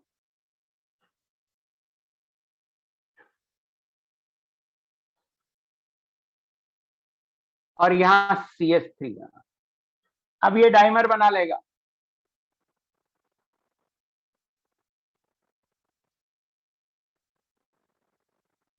डाइमर हो गया। तो बेंजीन, कोई भी कार्बोक्सिलिक एसिड, कोई भी एसिड ग्रुप जो होता है वो डाइमर बनाता है due to formation of hydrogen bond.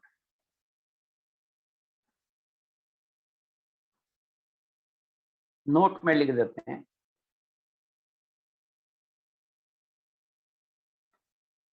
HCOOH,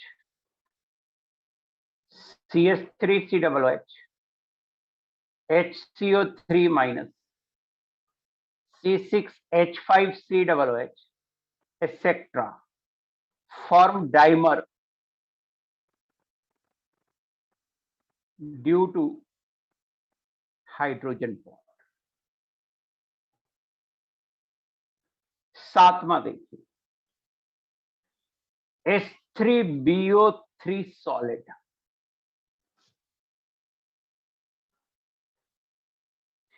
H3BO3 एक मॉलिक्यूल का मैं स्ट्रक्चर बनाता हूं पहले। B है, O है, H है, O है, H है, O है, H है। ये H3BO3 का स्ट्रक्चर है, बट सॉलिड स्टेट में ये पॉलीमेराइज हो जाता है। Polymerise, it पॉलीमेराइजेज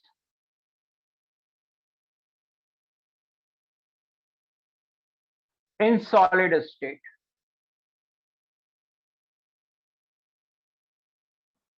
It polymerizes in solid state due to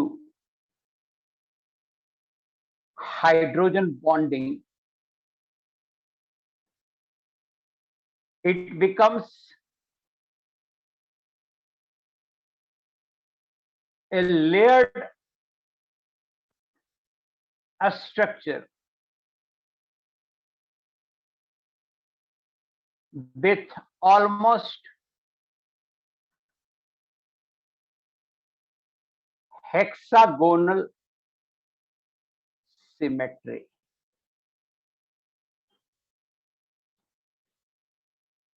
solid state में ये पॉलीमेराइज हो जाता है और इसका स्ट्रक्चर हेक्सागोनल सिमेट्री की तरह हो जाता है। अभी समझाता हूं मैं।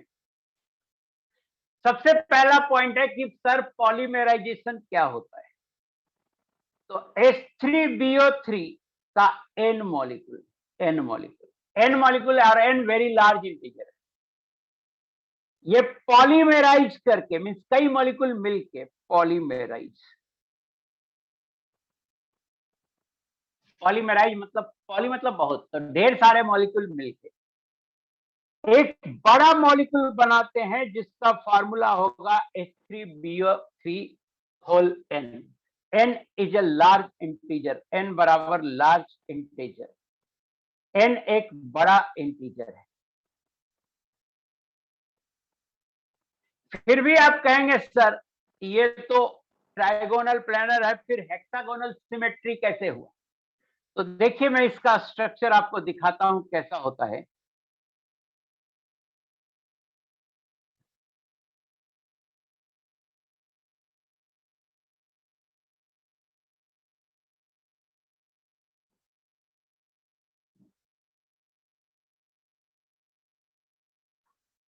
ये इसका स्ट्रक्चर है। H3BO3 सॉलिड स्टेट में एक हेक्सागोनल सिमेट्री बनाता है। ये इसका स्ट्रक्चर है, बनाने की जरूरत नहीं है, आप केवल देख लो और यहां से क्लियर है कि यस हेक्सागोनल सिमेट्री होता है। और जो 3 डॉट हैं या 3-4 डॉट बने हुए हैं, डॉटेड जो बॉन्ड है वो हाइड्रोजन बॉन्ड है। और ऐसा नहीं कि सिर्फ इतना ही, ये आगे फिर रिपीट होता रहता है पूरे प्लेन में। प्लेनर स्ट्रक्चर होता है, प्लेनर हेक्सागोनल सिमेट्री होता है, लेयर्ड प्लेनर हेक्सागोनल सिमेट्री, ये स्ट्रक्चर है H3BO3 इन सॉलिड स्टेट है।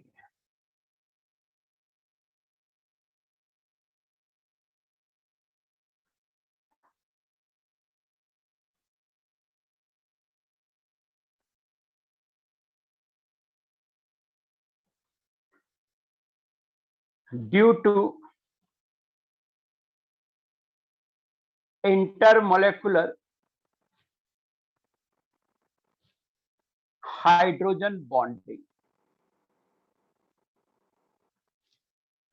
Due to intermolecular hydrogen bonding क्या क्या होता है?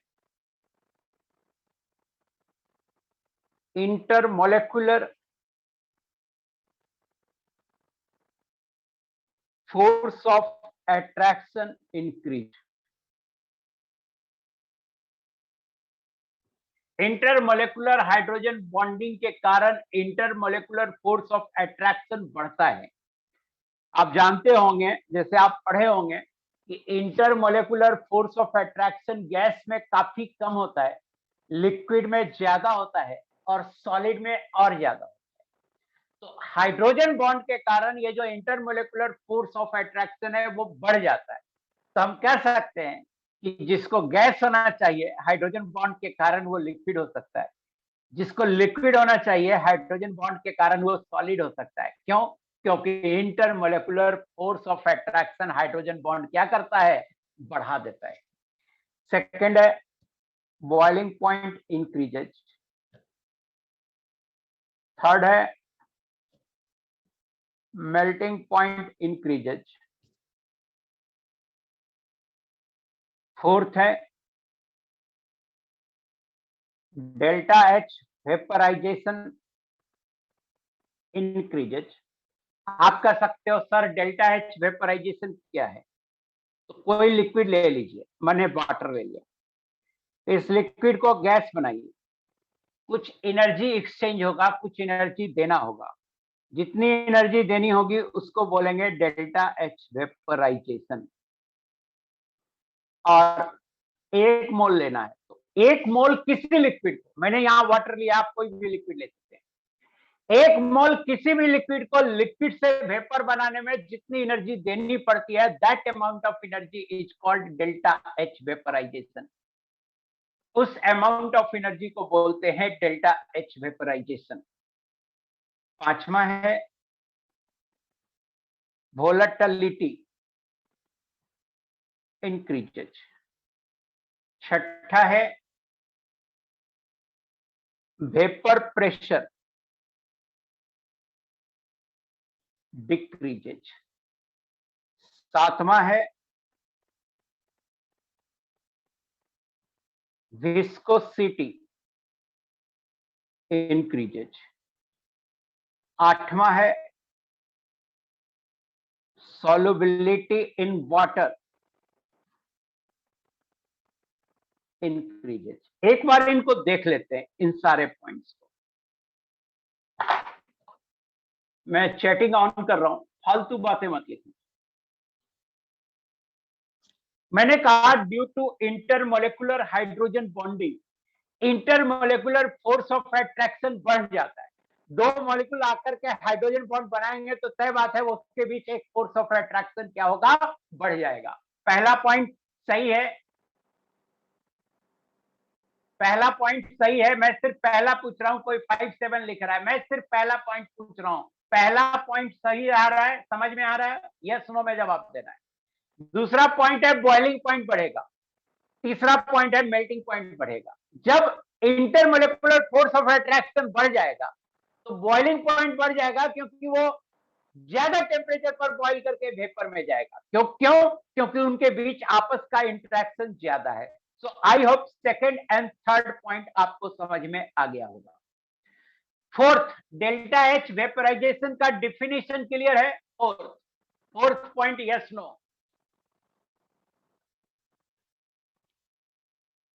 हाँ, फोर्थ पॉइंट क्लियर है। फिफ्थ पॉइंट सुनिए, वोलेटिलिटी। वोलेटिलिटी का मतलब होता है उड़नशीलता। हिंदी में पहले मैं लिख देता हूं, उड़नशीलता। अब आप समझ में आ जाएगा कि वोलेटिलिटी। वाटर ज्यादा वोलेटाइल है या पेट्रोल ज्यादा वोलेटाइल? मुझे लिख के बताओ, वाटर ज्यादा वोलेटाइल है या पेट्रोल ज्यादा वोलेटाइल है? पेट्रोल। हाँ, पेट्रोल। तो वोलेटिलिटी का मतलब कौन जल्दी वेपर में जाएगा? तो कौन जल्दी वेपर में जाएगा? जिसमें हाइड्रोजन बॉन्ड वीक होगा। तो हाइड्रोजन बॉन्ड अगर बढ़ेगा तो वोलेटिलिटी घटेगी।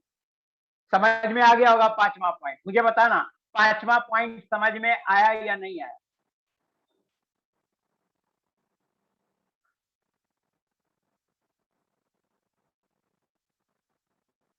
वोलेटिलिटी डिक्रीज होगी, बोला सही था मैं, यहां लिखा उल्टा। वोलेटिलिटी डिक्रीज होगी, डिक्रीज ही लिखा हूं भाई, डिक्रीज ही होगी। इंटरमोलिकुलर फोर्स ऑफ अट्रैक्शन ज्यादा होगा तो वोलेटिलिटी डिक्रीज होगी, वेपर में कम जाएगा।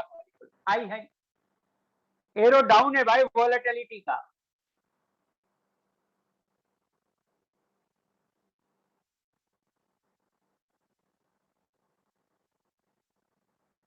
एमपी मेल्टिंग पॉइंट है।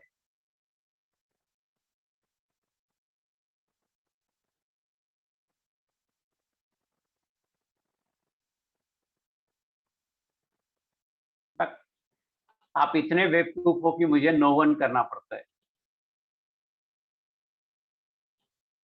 मैं पूछ रहा हूं वोलेटिलिटी समझ में आया कि नहीं? एक बच्चा लिखता है difference between dimerisation and polymerisation. Polymerisation में 2 मॉलिक्यूल पॉलीमेराइज होगा तो डाइमेराइजेशन बोलेंगे, 3 मॉलिक्यूल पॉलीमेराइज होगा तो ट्राइमेराइजेशन बोलेंगे। इतनी बातें नहीं समझ में आ रही है। यहाँ n लिखा, वहां 2 लिखा, डाइमेराइजेशन में 2 लिखा, पॉलीमेराइजेशन में n लिखा और लिखा n is a large integral value. Volatility में पहले ऐसे समझाया मैं आपको कि आप वोलेटिलिटी मतलब उड़नशीलता, कौन इजली उड़ जाएगा। तो पेट्रोल ज्यादा वोलेटाइल होगा या वाटर? तो आंसर है पेट्रोल ज्यादा वोलेटाइल होगा। यहां से क्लियर होता है वोलेटिलिटी का क्या मतलब है। अब मैं बोल रहा हूं intermolecular force of attraction, molecule ज्यादा अट्रैक्टेड होगा तो वेपर में ज्यादा जाएगा या कम जाएगा? वोलेटाइल ज्यादा होगा या कम होगा? तो इंटरमोलिकुलर फोर्स ऑफ अट्रैक्शन ज्यादा होगा तो वेपर में कम जाएगा, so volatility decreases. Vapour pressure, vapour में कम जाएगा तो उसका प्रेशर भी कम होगा, so vapour pressure decreases. So 5 और 6 मुझे बताना अब समझ में आया या नहीं आया, सिर्फ ये पूछ रहा हूं, यस नो। 5 और 6 आपको समझ में आया या नहीं आया?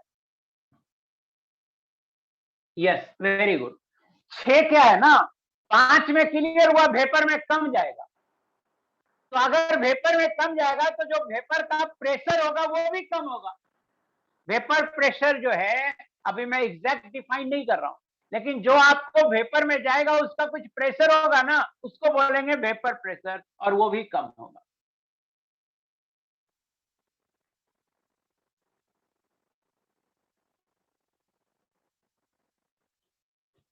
अब मैं आपसे पूछना चाह रहा हूं विस्कोसिटी। 6 तक की बात हो गई, किसी को दिक्कत होगी है वो मुझे व्हाट्सएप करके पूछ लेगा। 6 तक बहुत सारे बच्चों ने बोल दिया कि क्लियर है।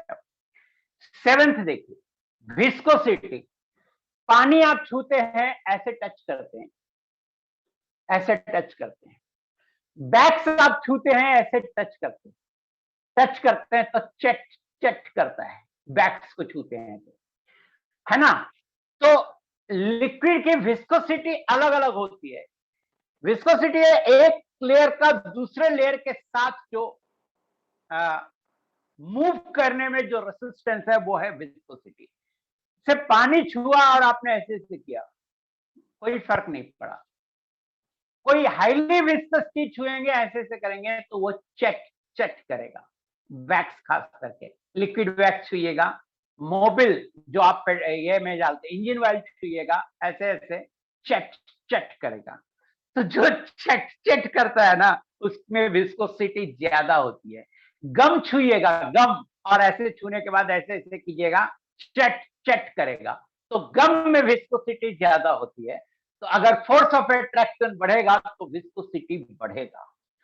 Solubility in water, hydrogen bond बढ़ेगा तो वाटर में सॉल्युबिलिटी ज्यादा होती है। क्यों? Like dissolves like, like dissolves like, ये रूल है। लाइक डिजॉल्व्स लाइक, ये रूल है बेटा। लाइक डिजॉल्व्स लाइक, ये रूल है। मतलब जिसमें हाइड्रोजन बॉन्ड है, एक लिक्विड में हाइड्रोजन बॉन्ड है, दूसरे में भी हाइड्रोजन बॉन्ड है, तो दोनों को मिलाइएगा तो मिल जाएगा। अब दूसरे में नहीं है हाइड्रोजन बॉन्ड तो दोनों को मिलाइएगा तो नहीं मिलेगा। जैसे देखिए, दारू है, C2H5OH, अल्कोहल।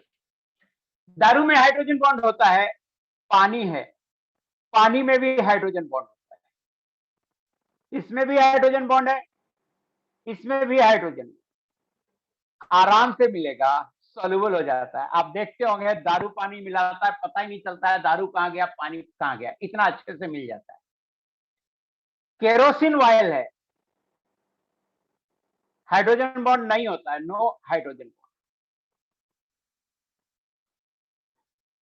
पानी है, हाइड्रोजन बॉन्ड होता है। दोनों को मिलाइएगा नहीं मिलेगा।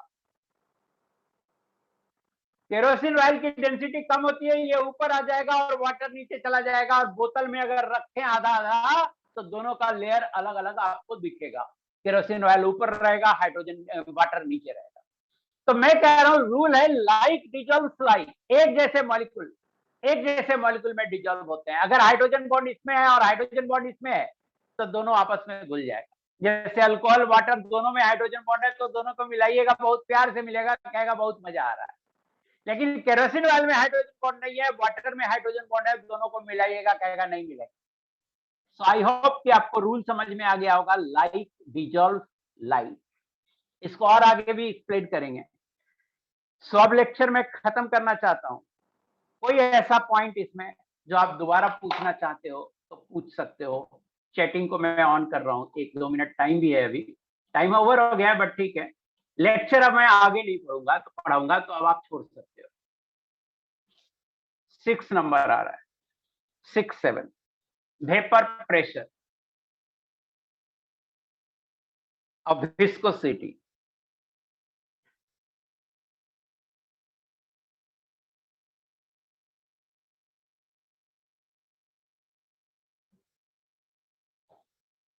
फेविक्विक में विस्कोसिटी और ज्यादा होगी।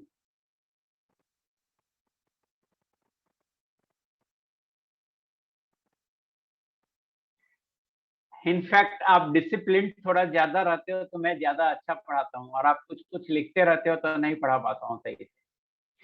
वेपर प्रेशर समझाता हूँ बेटा, रियल डिफिनेशन बता रहा हूँ वेपर प्रेशर। इसमें पानी है, वाटर है, टेम्परेचर कांस्टेंट है। तो इवन एक क्लोज वेसल में वाटर को रख दीजिएगा तो कुछ वाटर मॉलिक्यूल वेपर में आ जाते हैं, कुछ वाटर मॉलिक्यूल वेपर फेज में आ जाते हैं। जब ये वेपर अपने लिक्विड के साथ इक्विलिब्रियम पर होता है तो ये वाटर मॉलिक्यूल जो के वाटर के जो वेपर हैं ये लिक्विड पे प्रेशर लगाता है। आप जानते हैं गैस प्रेशर लगाते हैं। तो जब वाटर वेपर में आ गए और ये इक्विलिब्रियम मतलब जितना आना था आ चुका, इक्विलिब्रियम आ गया, तो ये जो वाटर वेपर है ये अपने सरफेस पे ही प्रेशर लगाएगा और उस प्रेशर को बोलेंगे वेपर प्रेशर।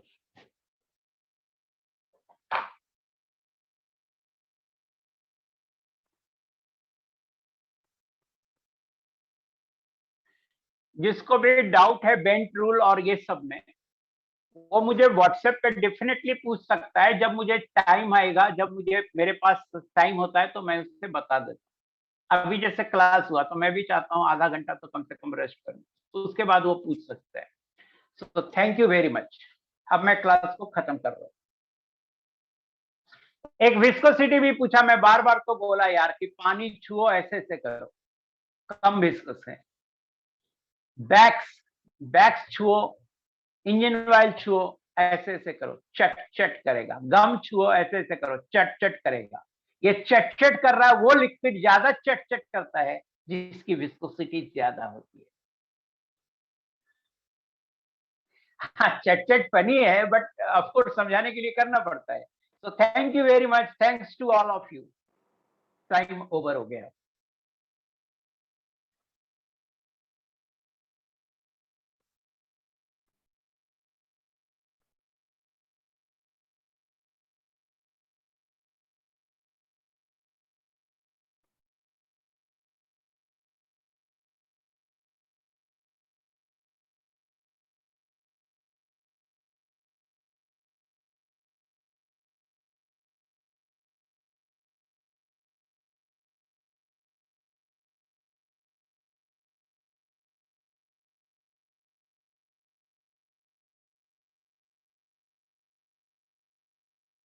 फाइल अपलोड कर दिया मैं।